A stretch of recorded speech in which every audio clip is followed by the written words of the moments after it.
Dustyn. Hi, this is so exciting. We're sitting in your brand new shop here on California Street. The last time we spoke, we were on Market Street in your other location. So much has happened since we last spoke. You've been interviewed by another local business here. You did your ribbon cutting here for this location. You completely redid the front. There's so much that I want to talk to you about in terms of everything that you do, but I kind of just want you to tell me like what's new with Kellar Design, what's new with you, what's going on here. Tell me a little bit about all of the things. So we quickly realized that our last location was way too small. And so, I mean, we were a furniture store, and so it was very small. And so my team and I kind of found this building and had our eye on it and found out who owned it and found out how we can figure out to get us in here.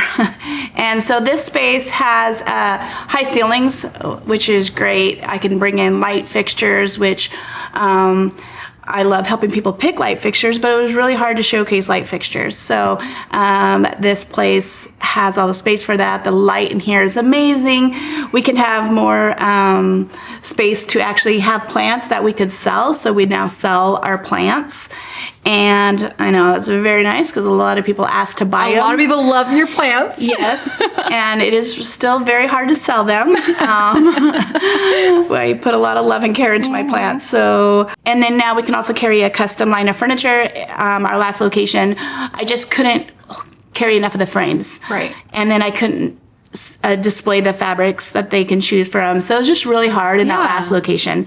So here, I'm just loving that we can actually be a little bit more full service in that when it comes to furnishings. And so, so this place has been great. And then it's also, you know, the traffic, I always just really wanted to be down street from a coffee shop. Yeah. So with Theory, just down the street. Literally 2 doors down.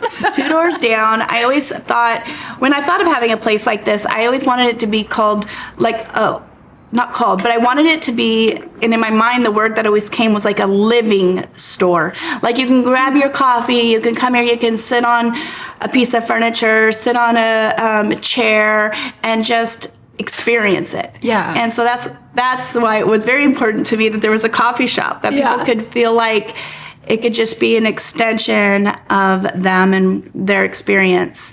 And so now we have that, and I'm loving that. And we also have a patio area that we have spilled some outdoor furniture on there just to kind of show people that we can help them with their outdoor spaces. Yeah. But also for people who, if the coffee shop gets full, come on down. Oh, I love it. Take a seat. So it definitely, you're so right. It definitely feels like more full service, like definitely more custom. I loved the other space, but I think that this just brings Curated and Kellar Design into a whole new ballgame. It feels so, I have a hard time explaining it because I came from a big city. It feels big city to me. Yeah. In the best way. Like it's so elegant. It feels so fresh and so new. It makes Redding feel like it's got like a pep in her step. And I like what you're bringing to the table. And I have so many questions about what Kellar Design can bring to the table now that we have kind of the new Curated space to look at as like the canvas for, you know, what is that you guys do. And being an insider, I know this already, but for everybody else who doesn't know, and maybe they don't ask you these questions, maybe they've never been into the store before, maybe they've never even heard of you. I wanted to ask about your magical inspiration sessions. And I feel like that those are kind of the heartbeat, like the drum beat of everything that we do. It kind of drives everything. Yeah. And I know that there's a lot that can come from them, and I kind of just wanted to ask you all the things about it. Yeah. And also pick your brain on your philosophy on design and approaching your home and your spaces. Now that we have like this beautiful space, we'll have people come into this store a lot and they'll say, you know, I just bought a new house, or I've been living in this house for a long time. Either way, you know, something feels off. I love where I live, but the environment feels either like it's not finished, or I'm not loving it, I'm not jiving with it. Why do you think that so many people have those nice homes, but they don't feel good to live in them. Like something is missing. Why do you think that is, and what do you think it is that they're actually saying? Well, I think there's a huge disconnect between the house itself and then what's inside the house, like the furnishings and stuff. Like, we can get people that come in this store, but honestly, and they want us to help them pick a dining table, pick a couch. But until I'm actually in the house, I don't know what scale, what sofa, and then I need to see what they actually have. That's very important, because people can come in here, you can buy the pretty furniture and the pretty things, and then get it home, and it doesn't work. Yeah. It doesn't work for the architecture of the home. It doesn't work for their existing things. Maybe that's not the color they needed or the texture they needed. They had plenty of that, and what they were missing was this texture. I mean, I think that this is where a lot of people are. That's why I like to start with an inspiration session and start with what people already have, because realistically, people that have this kind of budget usually have stuff already. Right. Most people have stuff already. Our target market is not the early 20s. I mean, it really isn't. That's the starter. You're starting to build. You don't know what house you want to live in. You don't know what your style is. I have no idea what it even goes. You haven't lived enough life to know yet. And so you're in your starters in your 20s. Where our target is people who know how they live, how they want to live, how they want to experience things and in their homes. And maybe they've been in their home for a long time and it just doesn't feel right anymore, or maybe they're buying a new home. I think having somebody come in that has a different eye, a design eye and perspective, and can help guide you in filling the home in a way that is purposeful but feels good, that things flow, and that there's a lot of usable spaces. Hence the inspiration session. I would love to get into everybody's homes, but we need to get into people's homes so that we can better help them in this store. And so we do help people. We try to help people off of pictures, but I'm very spatial, so pictures make it very hard for me. If I can get in and see and talk to you about how do you live, how do you use this space, what do you have, what do you love, what's leaving, what do we need to replace, what do we need to add, that's just so beneficial. If we've been into somebody's house and we've gotten in and we've taken measurements and pictures and then they're ready, maybe they don't want a full project. Maybe they don't want us to create a whole project plan where we're, picking out paints and wallpapers and furnishings for each room. Maybe they just want that one piece, because when we're there at an inspiration session, we kind of, we poke holes in the house, really. We kind of point out some problem areas. Some people just choose to do it one piece at a time, which is great. And so if that's the case, though, and we've already been in their house, we have the pictures, we have the measurements. They come in, they say, I love this sofa. What size do I need? What scale would look best? We actually have the measurements. We have the pictures. So that's really helpful for us, for those people who don't want to have us fully hands-on in the project, and they're just here for one piece. Ideally, we would get in and do the whole thing. Ideally, we would pick, in the perfect world, we would pick the furnishings that we feel are missing, and then we would get in and do a styling day. And the beautiful thing about a styling day is I used to have to drive all over, scour the internet, drive to Sacramento to find the pieces, and that was time consuming. Oh, I bet. So now, I have my own store. This is where we now, come from. Everything we have in this store is basically are things I would style up a space with. These are all my styling elements. I have vessels and trays and candlesticks and planters and lamps. These are things that I'm looking for when I style homes that I would scour. Now I just scour ahead of time so that I always have it in the store for me to shop. I love for people's houses. Awesome. So like every little scale that you would need down to a coaster. Yes. I love that. So we try to keep exactly all the different sizes of things that I would need to do a home. What do you think are the common issues in a house that when you get into their space you find? Is it functionality? Is it flow? Is it harmony in the colors and textures? What are the common things that... I think the top three would probably be scale. Okay. Scale, balance in colors, and then character. Maybe it's more of a scale and placement. Like I'll come in and I'll push a couch off a wall, and they're like, "Oh." I said, does that feel better? Yeah, that does feel better. Like it's like it can breathe. Yeah. And I'm like, and if this sofa could actually be longer, and if you paired it with 2 chairs, and they're like, "Oh." And if this coffee table was actually a little bit larger and we anchored this whole space with an area rug. Yeah. And so I start seeing it, even that detail, even just me coming in and like just using what they have to start helps them like, oh, I can see how that feels better. Right. And then we do talk about flow, like, can you pass through this space? Or you're not going to pass through this space anymore. You're actually going to pass the back of the couch. A lot of people talk about wanting to keep the area in front of the couch like as a path of travel. And I'm like, no, let's have the back of the couches be the path of travel. And so that tends to be an issue. Color. Sometimes I'll go in and I don't have variation or just the color palette. There is really none. It just feels like it's either all over the place or it's just like one shade. Or there's no depth to it. Yeah. Sometimes people, I might throw a black piece in or a darker wood or upholstery or something in a plan. And sometimes people are like, but I wanted a light, airy look. Yeah. And I'm like, that one piece isn't going to make it darker, but we need to add depth to the space. Yeah. So I will see that often. And then character, sometimes I will ask, do you have any pictures, any found goods like from hikes or travels? Mm-hmm. Do you have any things you picked up in antique shops or little treasures from your grandma or your mom or any?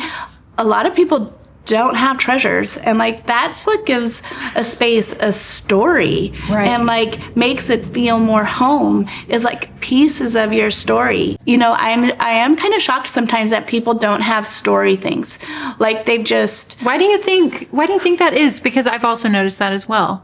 Like the house feels like a hotel. A lot of people will just pick up things at Target or just something just because it's going to fill the space. And then when they're on their travels, they might pick up a t-shirt, but they weren't intentional when they were on that vacation and thought, this is a cool thing. I tend to buy little pieces of art when I go on vacation and I frame it and I hang it up and it reminds me, and I can put it on a shelf and it reminds me of that vacation, or like a vase or a little artifact. Yeah. Like you go to Switzerland, pick up a cowbell, you have it on a shelf. It tells the story. Right. I just don't think people think that way. They're just thinking of the thing that says the name on it. Maybe? Yeah. I don't know. I've noticed, and we've kind of talked about this before, how like when things get trendy on social media, how like social media is kind of created like what works in homes, and a lot of people will buy into that, and when they do, it kind of creates a wave of decorating where everyone's house looks the same, and there's no differentiation between like, oh, if we're all following the same trend, like organic modern or whatever, we all just get the same pots, we get the same art, we get the same couches, but there's nothing found, like you said, in order to say like, oh, this is Cicily's home, this is Dustyn's home. Even though we like the same approach, we put different things in different places because it's our story. It's part of like what makes us us. And I think social media has kind of made people feel like those things are not, I don't know, trendy, or they don't work. And I love the idea of like a cowbell. I also think that people don't realize they have found objects. So give me an example of one that people might not really have. When I do a styling day, so we also have a styling day where we'll come in and my team will disassemble your house and reassemble it. Okay. And I usually like the homeowner there. And so when I'm looking for story objects, I'm always like, I get in the garages and the shops and the sheds. Where all the boxes storage. Yeah, I'm like, where does your husband hunt? Yeah. You got some antlers for me? Yes. Do you have a piece of driftwood that you picked up when you were on the coast. Like, give me that thing, so I will. So I usually can find things, and people are that's the funniest thing is when people are so thrilled that I use that piece. They never would have thought that would work. Or their grandpa's, I don't know. I'm trying to think of an example, but right now I don't have one. But I have an heirloom piece. Yeah. That's. I have brass fittings from my husband and I were both firefighters. There was at the station we were at, there was old brass fittings left over from when they used to use rolled brass. And I took those, and every once in a while those will show up on a shelf at my house. And I have a box of found items that I circulate through. And That's so awesome. some people just don't realize they actually have them. Or that it could work. I mean, that it could be a decorative object. They might look at it and be like, what do I do with this thing? This is not, I don't see this on my Pinterest board. I don't see this in a magazine. Yeah. And that is what you mentioned earlier when you said, you start with what people have. I think that is really interesting because the found objects are so unique to each person. But when I go on my Pinterest or when I go and I flip through the home decor magazines, whatever, I don't always see the character. I see the trends, I see the beauty, and I love that. But the found objects is what makes each house unique to the person that lives there. And you really can only do that when you have the philosophy of, well, we start with what people have. How did you adopt that? How did you get there? Like, how is this your thing? Because it's one of my favorite things about your approach to design. Yeah, I think because I started in home staging. Oh, okay. I think that would probably be the real thing. I had the challenge when I was doing home staging. I've got to make. You could only use what they had. I started with only using what they had. And so I had to make what they had look good. And so I'm like, how do I make this thing? I need something here. What do they got? And of course, we removed all the pictures in the house, but I still needed to infuse character. Right. And so, make it look like someone lived there. And so, and I was digging. I was like, what are we going to use? Let's go find, we've got a pine cone in the yard. We got a cool rock. What do we got? And so that's where I started. And then I did love antiques. Growing up when I was in my 20s and I was doing houses and stuff, antiques were in. Full circle. They're back. They're back. Hey, antiques are back. But I feel like antiques are just the same. It needs to tell a story. Yes. So it needs to say, maybe it wasn't your grandma's, but you remember her using something like that. Right. Or that reminds you of something, but so I feel like that's where people could find found objects. It means something to them, even if it wasn't given to them. But I think that is such a fascinating approach to this because you could, in theory, go into someone's house when you're doing these inspiration sessions or stylings and just say, we're going to get rid of all of it and start over. Like you could, because you know what works and what's in and what sells, and you have beautiful things in here. I love that we in the store have pine cones and antlers and things that you found that you're bringing in, and people are like, I want to buy the pine. Yeah, you can't buy my found things. Those are my things. Like, how much is this pine cone?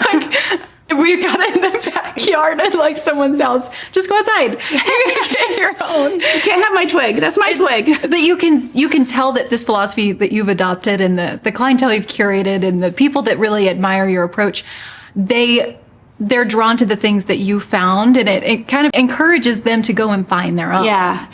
And I think that philosophy is beautiful. I think it is so amazing to think about how a house tells a story, because it's true.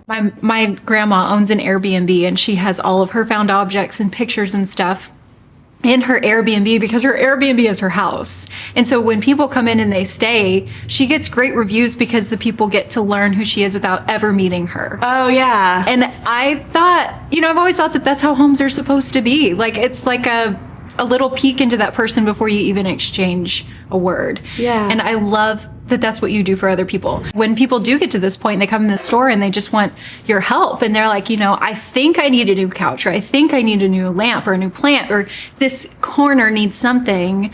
But then they show you a picture and you're like, actually, I think I need to get into your house. And you book the inspiration session, you show up. What is that process look like? An actual inspiration session, just kind of like tell me a little bit. Yeah, so we're there for an hour. Everybody does an intake questionnaire, so I kind of get to know them a little bit. You know, it's just as basic as favorite colors, favorite vacation spots, favorite metals. Yeah. What you're not liking about the house, Right. what you want it to be, you know, so it's just a basic questionnaire. So I usually, me and my team will read that before, so I kind of know, a little primed. And then we just start at the entry, and I have them start telling me, we just start right there at the door and tell me what's working, what's not, and, and I'll see problems like, I see a lot of shoes here. Is this a problem? Is there anywhere else we could dump shoes? Because front door, it's cumbersome to have everybody's shoes at the front door. Tripping. Yeah. And I'll see, oh, this feels like it's a lot of stuff. Can we, so, you know, so I start seeing problems. Yeah. And I start making a little bit of suggestions, and then it just starts. The first couple minutes, there's a little, like, they're trying to feel me out, like, what does this look like? And then they understand, you know, and we just start going room by room. How do you use this room? How do you want it to function? You know, have you ever thought of, I'll tell them, art placement? You know, this piece of art, I love it, but I think its scale is much better fitted for over here. Yeah, And if you took it. these two pieces of art and paired them together over here, that would be great. And we talk about how their furniture is functioning for them, how many people they want to be able to have in their living room at one time, same with the dining room. And then if they're talking about any kind of remodel things, like if they're talking about new flooring, I'll point out things that they'll want to think about before they go do flooring. Yeah, that's great. Are you wanting that pony wall? Do you like how the fireplace is shaped and where it's at? What about the, you know, we just talk about, do you like how your island is? Because some islands are really funky how they were placed in. This is what to think about before you make a drastic change. Before you put flooring in, you got to think of everything that's touching the floor. And so we'll discuss that. You know, some people might have a boring bathroom and they're like, well, how do you make it funner? Well, have you ever thought about putting wallpaper in here? You know? Yeah. So we'll just go room by room and talk about the problems that they feel, or I'll point out things that maybe they didn't know, they didn't see, you know, and I'll see issues like storage issues. Storage issues is probably one of the biggest I see. And then at the end, we just kind of do a recap, room by room, what we talked about, the main points. And then I'll describe to them all the different ways that we can help them. Yeah. Or next steps. Or that we're done. They have a lot of information that they can do it themselves. I do recommend people take notes. We're taking notes. And at that time, if they decide that that they would like us to help them with some of these things, we take pictures and get measurements. So the inspiration session, like that hour, you're mostly in there kind of like brainstorming, spitballing type sort of things. Have you ever in an inspiration session implemented any of those things? Like if it was, like you said, moving art or maybe turning a chair? As much as I didn't want to touch things, I end up touching things. I can't help it. I usually touch nightstands. Everybody always has their nightstands pushed against the wall. I feel like almost every single house, I pull nightstands off the wall. I never would have thought to do that. And so they have their bed pushed against the wall and their nightstands pushed against the wall. And I pretty much always pull the nightstands out. And I've even tried to pull rugs out because those will be placed under beds wrong. So I'll do a few little touches. Maybe if somebody's saying, I just really trouble with styling this, I'll just quickly like boom, boom, boom, like, and then just like that and walk away. But I try not to touch. Right. You know, I'd really like to get in and just do the full, but I also want people to understand it truly is, there is truly some just small tweaks you can make. To make a difference. Sometimes people will come in and they'll do an inspiration session and you might just come in and say like, we just need to rearrange stuff. Yeah. Sometimes I'm like, you have great things. Yeah. Like this is so beautiful. Can we just come in and play? Yeah. I just need to come in and play. Like I just want to disassemble So when on our full day styling days, my team, we take everything off the walls, we take all the decor items, we put it all on the kitchen island. Then we go through the house, we rearrange where the furniture is and where we want it, and then the art goes back up, and then the decor goes back up. Wow. And some houses, they don't need anything extra. They don't need anything extra. They had it all. They had it all. They just didn't have it put together how I like it. Well, it works really. But those days we'll also shop the shop. So if we need to shop the shop, we will. And sometimes we do have pieces coming in for those styling days. Right. Why does rearranging in those instances often matter more than buying something new? I feel like rearranging first saves you money. That's true. Let's just be real. I mean, Let's just say the obvious. yeah. So let's get in there. Let's get it rearranged. And you may be telling me I need a new sofa, but I don't know where that sofa is going to go. So I don't know the shape of that sofa. If I can get in and rearrange. Right. And then okay, we love this layout. I'll even put people's couches and then a chair and then another chair and then maybe another sofa. And I'm like, this is what your sectional is going to feel like. Right. Live with your furniture Live in like this first before you buy something new. Before you go buy something new. Right. Because you got to feel if this is going to work for you. So use your furniture. Use your old furniture. So true. So that you make a good decision, a good buying decision. Layout is huge, and how things feel. Like I can make this, I have a big rectangle here, and I can make this into a really cool flowing studio apartment, by creating zones and a traffic pattern. I think a lot of people don't see that. It's not taught in school. People always apologize. They think that they should know how. Right. I'm sorry, I don't know how. I'm sorry, I don't know how. Oh my gosh, there's so much I don't know how to do. Yeah. You don't have to know. You don't have to know. You don't want me to do my own bookkeeping. I did not come natural, and I did learn that in school. I mean, I learned math, and yeah, that's not great. But I feel like people apologize a lot, and I don't understand that. You're not supposed to have known that. It's not because you bought a house, you naturally know where the furniture is supposed to go. Why do we feel guilty that that's naturally what you think you're supposed to know? Yeah. So I think by having somebody come in, show you where things are supposed to be placed, save you so much money and pain. Yeah. Having somebody come in and rearrange it will help you find the holes and find the missing pieces. Yeah. When we come in on an inspiration session, we get measurements, and we actually grab the measurements of all your furnishings. So we actually, if you have us move forward in picking furniture for your space, know what we know what you have. And so I know, and I have notes that says we're keeping the coffee table, we're keeping these things. Then I can go in, take out the pieces that we don't want. Then I can rearrange it. Right. And say, okay, these 2 chairs are actually better over here as like a coffee area, and let's get you 2 new chairs for living room that's better scale for the existing sofa. So that's the beauty of us getting measurements, is we have all that. Also, us moving it around is also helpful. I mean, that's huge, and it piggybacks off of, starting with what people have. If they decide I'm absolutely not getting rid of my sofa, and being able to just push it around, you're like, okay, well, we can work with this and find what works with it best. And it's it works well with people who might be on they can't do a full design overhaul. Yeah. Throw it all out, get rid of it. We're buying everything new. That may not be everybody. Yeah.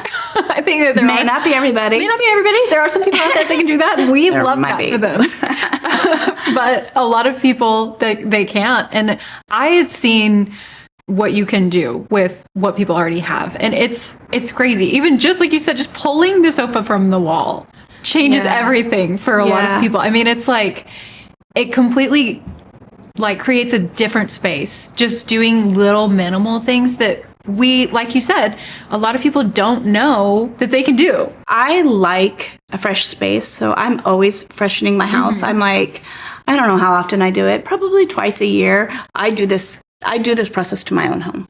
I deconstruct it and reconstruct it. So when I am picking things for people's homes, I'm also thinking, And I think it throws people off. I'm like, oh yeah, we can use that in the master bedroom also. And they're like, wait, we're talking about the living room. Yeah. I'm like, oh, I know. I'm sorry. This is the living room rug. I'm talking about in 2 years when you want a fresh look, I'm going to put it in your bedroom.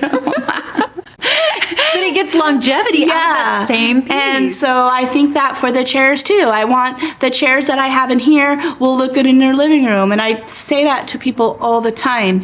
And I think it throws them off. I think people think that design is a one and done thing. Yep. But it's ever changing, ever evolving. We're always changing. We're always evolving. And, this year we might like deep, moody rooms, but give it a couple years, we're going to want white and light. And so I want things that are going to stand the test of time. Right. And that can move from room to room. And there's going to be a time in your life that you can't have an office because you have 3 kids. And but then there's going to be a time you have an office. Like your life is going to be continuously changing and moving. And I want all your pieces in your home to talk to each other, to just be able to exist in the same room at some point during all these till they get retired. Maybe what they thought that they had wasn't working is now magically all of a sudden working because somebody with a fresh perspective has come in and rethought it for them. What usually creates that moment when someone finally sees their home differently? Usually if we can get to that point with somebody, then they're sold. So that's like the golden moment is like sometimes people will give us just a room and then they're like, okay, let's do my living room. Let's do my office. For them, it's the full day. And we do a lot of teaching and stuff in that. And so I feel like there's a lot of ahas almost all day. Yeah. Of like, I would have never done that. I would have never done that. I didn't ever think of putting that one here. I wish we had the whole like, move the bus or whatever. I know, right? It's like moment, HGTV moment that took months and a whole big team. But it's more of, of a day. It's like install day. It's install day when, say, we have a remodel and then we've also ordered the furnishings and then the styling. So on the days, the remodels are really fun, but a lot of times people are in the house, they're in the moments, they're in so to get that aha is like, okay, now let my team in. Let's get it styled. Yeah. That's when they get to see the full culmination of like the inspiration sessions, the brainstorming, like what if we did all this? Yeah. And then they come in for design guide and they purchase the things and then the full day styling, we bring it all in. Yes. And it's the culmination of the entire thing. Yeah. It is kind of like a big reveal once it's all up and styled. And I just imagine that's probably... So is that emotional? That's when I don't know. Yeah, I guess it is emotional. So when people bring you in, what does that do for them when the change is fully implemented? I think that we definitely take a lot off of their list of things that someday I need to take care of this X, Y, and Z. Yeah. We ask a lot of questions like, do you love this piece? What does it mean to you? If it's got a any kind of negative connotation, I said, you know what, I give you permission to just get rid of it. Even if it has to be passed on to another family member, like if it's your grandma's thing, but maybe you didn't have the greatest relationship with her, it's okay, give it to somebody else, because you're feeling that load every day. And like the overwhelm of the to-do piles or the space that's not working, your kids they don't have room to do X, Y, and Z. Mm-hmm. We create storage spaces, we create zones, and we create zones that are, I give parents permission to say, this is your zone. Like your kids have their rooms, they have this other space you've given them. They don't need the living room. This can actually be your space. Like they obviously can come into it. It's like a whole therapy session. I know. They can bring a toy and they can play quietly, or they can play in this space, but they don't get to own the whole space. I think this is a generation we're in that allows the kids ownership of the entire home. And I feel like we're doing them a disservice. Yeah. Because I feel like we need to tell our kids that we have boundaries and we have to steward what we've been given. What that means is we have to take care of not only our stuff, but then we have to respect and take care of other people's stuff. Right. And if you give children access to the whole entire house to treat like everything in that house is theirs, and they get to disrespect, and then it actually makes children hard to take anywhere. And you're frustrated because you don't like your home, and you're frustrated at the kids because I get a lot of, I can't have nice things. I can't have nice things because I have can't have nice things because I have children. Yeah. I can't live the life I want to live, not until these children are grown and gone. I'm like, maybe we need to implement some boundaries. Now it's hard when they're toddlers, and I get that. But at the same, when they start getting old enough to say, you need to take care of your stuff, and mom's going to take care of hers, mom and dad. But that means that you need to respect my stuff, and I'll respect your stuff. Right. I feel like when you do these inspiration sessions, it's kind of like, let me hold your hand while I say this. It's a little therapeutic. Yes. Yeah. You're just taking people straight to therapy and giving them a chance to, like you said, you give them permission to set a boundary, or you give them permission to throw something away. And we've talked in previous interviews about how people will hold on to pieces of furniture because it came from a dead relative or a previous marriage or whatever out of guilt. And it's like the freedom that you bring to them when you're able to either clear something or protect something. And I feel like I give a lot of permissions. Yeah. I feel like I give people a lot of permissions to have boundaries with their mother-in-law who gave them this something, or their husband who, husband or spouse, whatever that, yes. Yeah. Like, we're going to have that entertainment center, and it's atrocious. Yeah. It's like, or whatever. Yeah. I love that, because you can kind of come in, you can be the bad guy for an hour. I can be the bad guy. And then you can leave. Yeah. Recently we did a house, and it was just a small living room, and they had things for the kids, like a little drawing table in the living room, and there just was areas like baskets of toys, and there was like, and she brought us in. She actually wasn't there because she had to work that day, and her kids weren't there, and she just like, please help me. I just need help. And it was just with what she had. She gave us a small budget to shop the store or shop where else in town that we needed to shop, for some things that just were must needs.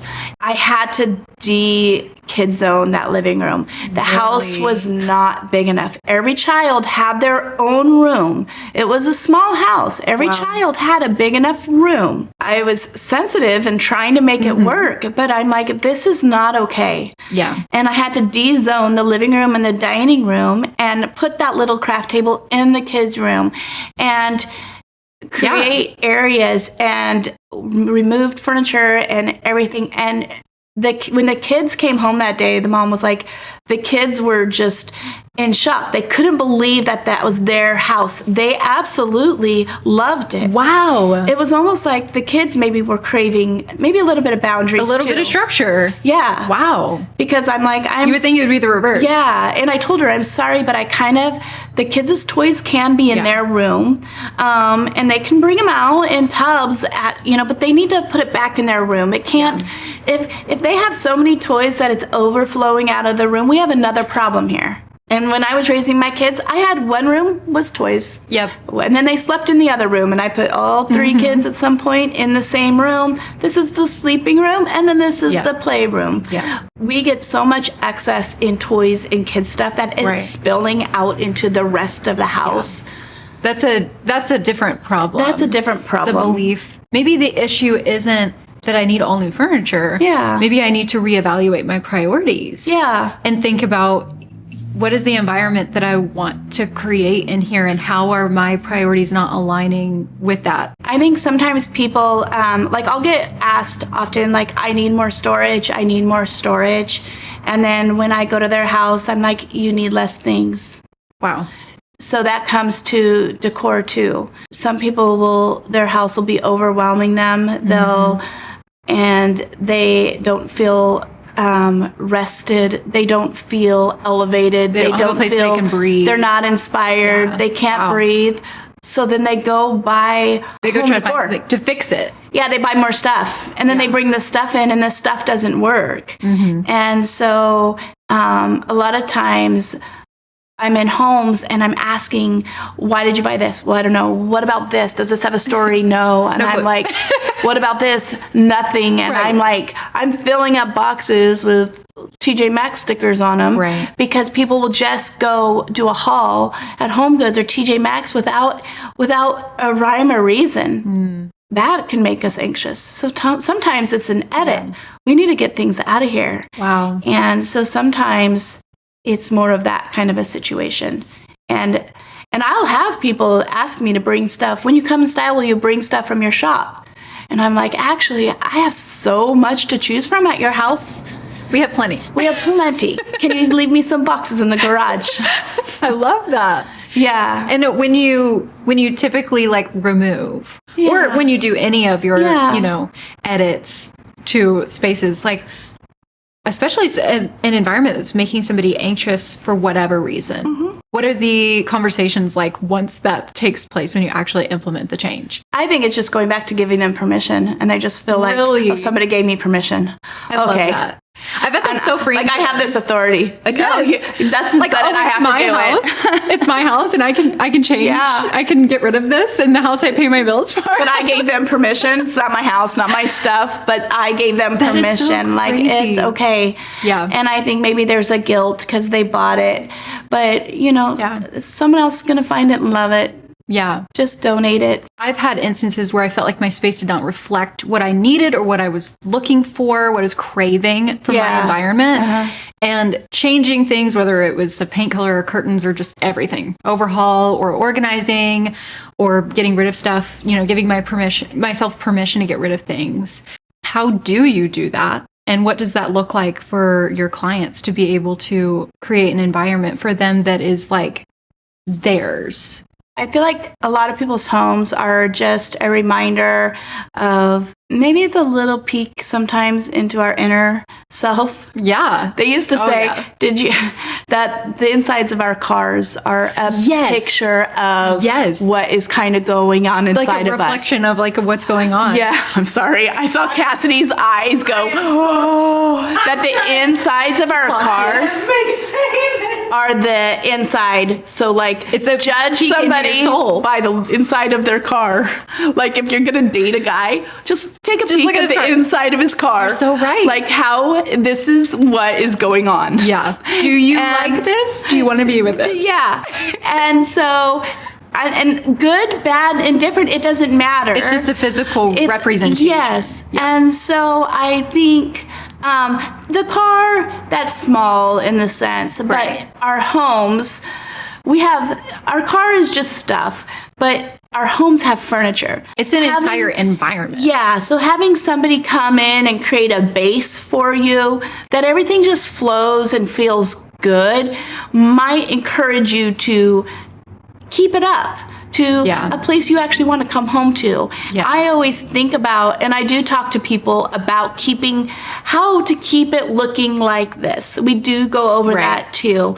This is a quick fluff. This is how you make the bed, I try to make a bed in a way that's easy for people. I like the messy, undone, done look. Yeah. But it's the little small routines. It's like adding the small routines in your life that keep the situation up so that when you're coming home from work or getting the kids from school, that the pillows are on the couch straight. The coffee table is cleaned up. The dishes are in the dishwasher because you have a routine. You have a system. Before you left in the morning, the shoes went in the dishwasher and it got turned on before I left in the morning. Before I went to bed, I had straightened the pillows and cleaned off the coffee table. That everybody in the family has a routine. Raising my family, we did a straighten before we went to bed. Nobody left anything out. Everybody's shoes got picked up. All toys got picked up. I straightened the living room. My husband's in it. He's easily trained. He usually goes in, puts the dishes in the dishwasher. Like everybody just kind of has their nightly routine. Right. So that when we wake up in the morning, and mornings are kind of chaotic, reset. It's all we're doing is getting ready and then going to school. Right. Or going to work. That is your place of relaxation. Yeah. Because there's a lot of people who, in that environment, within the chaos of life, of everyday life, and they're not creating a routine of maintenance, maintaining that safe space, they will escape. you know, when their they'll home go is on not, vacation. they'll go on Yeah. vacation to where it's already curated for them. Why is that? Well, I think it would be, I don't know, I just really think it'd be amazing if everybody has to do it, but if everybody lived in a way, like your favorite vacation spot, like that's how you feel. Yeah. You created an environment at home that's how you feel, minus the beach. Yeah, right. Right, minus. We're not on the coast, We're but not, in our mind we are. But like your hotel room or whatever. I mean, it does take time. It takes time and maintenance, and it takes creating routines, and it takes a day every other week or whatever of a deep clean. It takes work. Houses don't. You know, I can come in and make it look pretty, but people have to maintain it. Right. When I'm designing a home, I'm really thinking about that. I am thinking about, is this person going to be able to maintain this? Right. What's practical? What's practical? Yeah. What's going to work within their chaos of life? Yeah.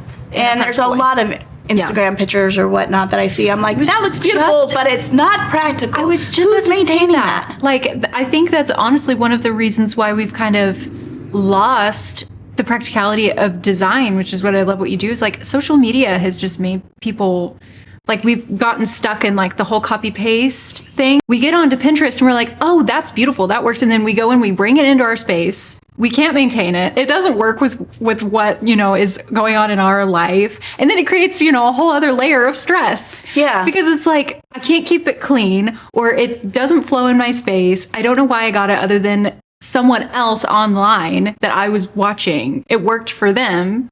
And I was in the trend cycle, because the trend cycle is changing constantly. I feel like just yesterday, the whole magnolia trend was like the thing, and it's not anymore. Yeah.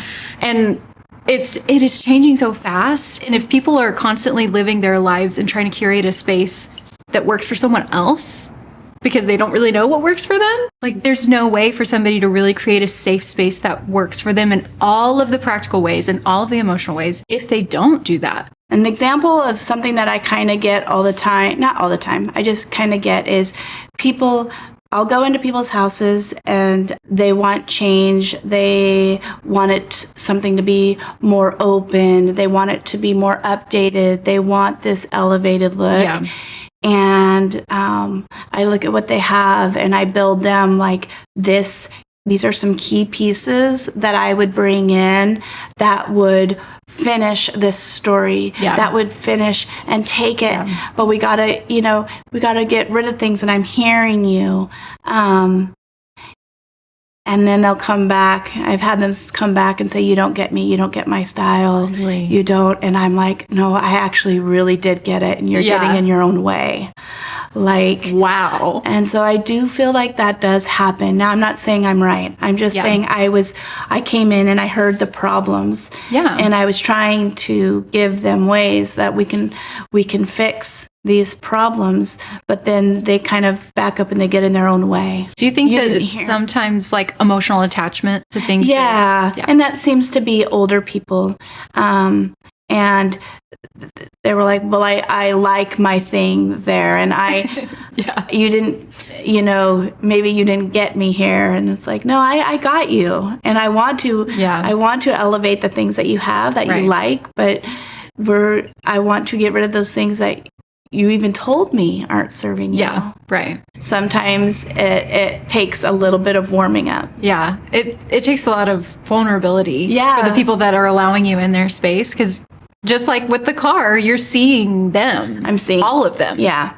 When we allow ourselves to be open and allow someone to see us that way and hear the problem they propose, you can see it in kind of like a 4-dimensional way. Like you hear the problem, you see what the space is that they're working with, but then you see the deeper layer of what all of this is expressing, like non-verbally. And I just don't think, I do think some people can DIY some stuff. I'm a DIY queen. Yeah. I DIY quite a bit. I just don't think you'll hit a limit at a certain point where if you are feeling stuck in your space and you can't get past a particular thing, and you try and you Pinterest away and you TikTok, and you might need a third party. You might need somebody who's a professional to come in and address that head on. And it may be uncomfortable. Yeah. It's vulnerable, but it's good. Yeah. It's good for you. I think it's worth it. And I think that's why what you bring to the table is so valuable.